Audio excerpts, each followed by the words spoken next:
আসসালামু আলাইকুম গাইস। তো আজকে দেখো কত সুন্দর আমরা এটা একটা আখনি পোলাও বানিয়েছি। তো আখনি পোলাও এর রেসিপি চলো তোমাদেরকে সঙ্গে শেয়ার করি।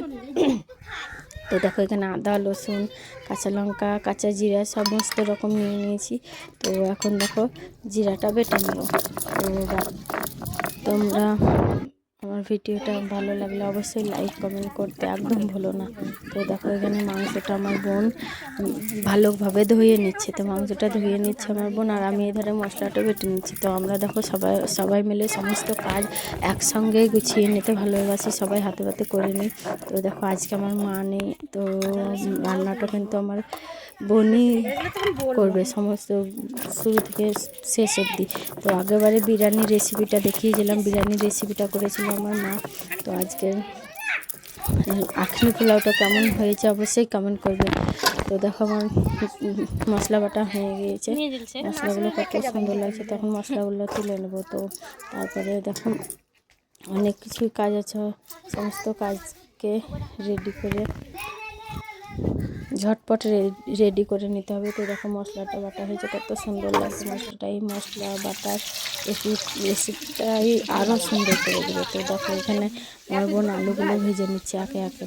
তো আবার এই চুলো কড়াই নিয়ে কেউ বাজে কমেন্ট করতে আসবে না, কিন্তু ভালো লাগলে অবশ্যই একটা লাইক করবে, আর যদি খারাপ লাগে অবশ্যই স্কিপ করে বেরিয়ে যাবে। কিন্তু দেখো কত সুন্দরভাবে আমার বোন আলুগুলো হালকা করে ভেজে নিচ্ছে, একদম বিরিয়ানির মতো নয়। বিরিয়ানির আলুগুলো যেহেতু আরও লাল করে ভাজতে হয়, আরও সুন্দর করে। তো দেখো এখানে মাংসটা ম্যারিনেট করে নেবে প্রথমেই।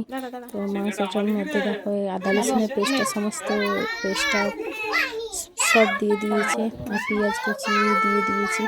আর এখানে দেখো লঙ্কা গুঁড়ো, হলুদ গুঁড়ো, খুব সামান্য একটু বিরিয়ানি মশলা, জিরে গুঁড়ো, খুব সামান্য একটু মশলা দিয়ে তেল যা যা বাড়িতে আর লাগে সেই মশলাগুলোই দিয়ে মাংসটা কষিয়ে নিতে হবে ভালোভাবে। মাংসটা কষানো হয়ে গেলেই রেডি, খুব সিম্পল একটা রান্না।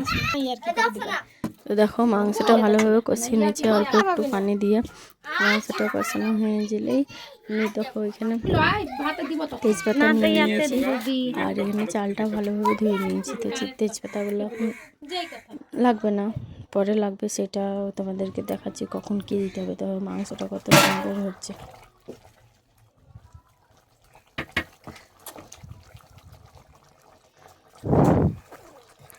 মাংসটা ততক্ষণ আমার বোন কষাতে থাক। আমি দেখো এখানে টক দইটা 500 টক দই নিয়ে চলে এসেছি, টক দইটা ভালোভাবে ফেটিয়ে নিচ্ছি। তো আমার বোন আমাকে বাটিতে কেটে দিচ্ছে। তো দেখো টক দইটা ভালোভাবে ফেটিয়ে নিয়েই তারপরে মাংসটা দিবে। আর ওইদিকে আমার বোন ধনের পাতা কাটতে লেগেছে, অনেকগুলো ধনের পাতাও দিতে হবে। তো দেখো টক দইটা আমি ভালোভাবে ফেটিয়ে নিচ্ছি।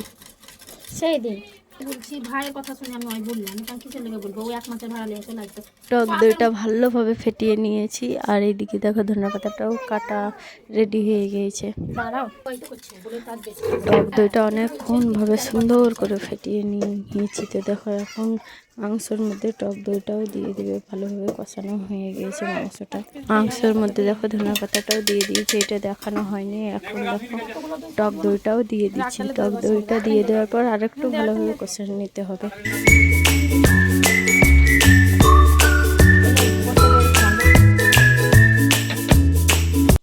মাংসটা কষানো রেডি। এখন দেখো মাংসটা নামিয়ে রেখে বড় হাঁড়িটা চাপিয়ে দিতে হবে, কারণ এটাতেই সমস্ত রান্না হবে। তো দেখো আলু ভাজার তেলটা দিয়ে দিলাম, সমস্ত তেলটা প্রায় 1.5 গ্রাম তেল আছে।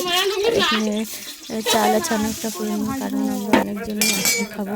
তো চালটা দেখো ভালোভাবে তেলে অনেকক্ষণ ধরে ভালোভাবে ভাজতে হবে, তেল যেন চালটা কোনো মতে ভেঙে না যায়। রান্না করার পর যেন চালটা খুব সুন্দর গোটা গোটা ঝরঝরে হয়। আর কত সুন্দরভাবে ভেজে নিচ্ছে আমার বোন ধীরে ধীরে আঁচ দিয়ে। তো আর আমি এই ধারে চালের পরিমাণ হিসাবে পানিটাও নিয়ে নিচ্ছি, কারণ চাল যতটা তত তার ডবল পানি লাগবে এখানে। দেখো চাল ছিল তাই এটাতে আর এটাতে আমি পানি দিলাম 7 পাই, কারণ 1 পাই বেশি দিলাম, কারণ অনেকটাই মাংস আছে, আলু আছে, সেগুলো সিদ্ধ হতে লাগে। তো দেখো এখন চালটা ভাজানো হয়ে গেছে, এখন মাংসটাও দিয়ে দেবো। মাংসটা দিয়ে দেওয়ার পর যেমন আর কি সমস্ত রকম মশলা তো এতেই দিয়েছে, কোনো রকম মশলা লাগবে না। তো মাংসটা দিয়ে আর কোনো ভালোভাবে কষিয়ে নিচ্ছে। এখন দেখো আলুগুলাও দিয়ে দিল, আলুগুলাও কত সুন্দরভাবে দিয়ে ভালোভাবে নেড়ে নিচ্ছে। আর একটু বিরিয়ানি মশলাটাও দিয়ে দিল, অল্প দেওয়া হয়েছিল সেন্টটা আরও সুন্দর আসানোর জন্য। আর এখানে ঘি দিয়ে দিচ্ছে, ঘিটাও অনেকটা লাগবে। আর এখন ওই মাপ করে রাখা পানিটাও সমস্ত দিয়ে দিল। মাপ যতটাই করেছিলাম সেই পানিটাই দিয়ে ঘিটা দিয়ে লবণ দিয়ে দিলেই, ঢাকা দিলেই রেডি। অল্প দমে দিতে হবে, হালকা আছে, হালকা আঁচে দিলে জিনিসটা অনেকটা সুন্দর হয়, আস্তে আস্তে হালকা আঁচে হয়। তো কেমন হয়েছে রেসিপিটা অবশ্যই কমেন্ট করে জানবে। আর এইরকম রেসিপি কার কার বাড়িতে হয় সেইটাও কমেন্ট করে বলবে। ঢাকা দিয়ে দিলে এখন অল্প আঁচে হতে থাক।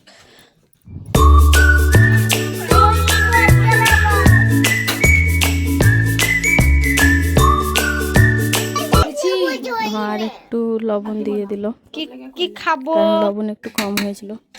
আর দেখো কত সুন্দর রান্নাটা হয়েছে, দেখো এত সুন্দর রান্নাটা হয়েছে, সেই হয়েছে রান্নাটা, দারুণ রান্নাটা হয়েছে।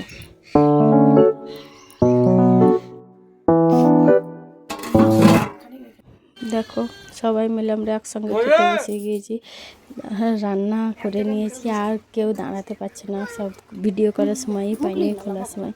তো দেখো রান্না করে নিয়েছি, সব খেতে বসে গিয়েছি। তো কেমন হয়েছে অবশ্যই কমেন্ট করো।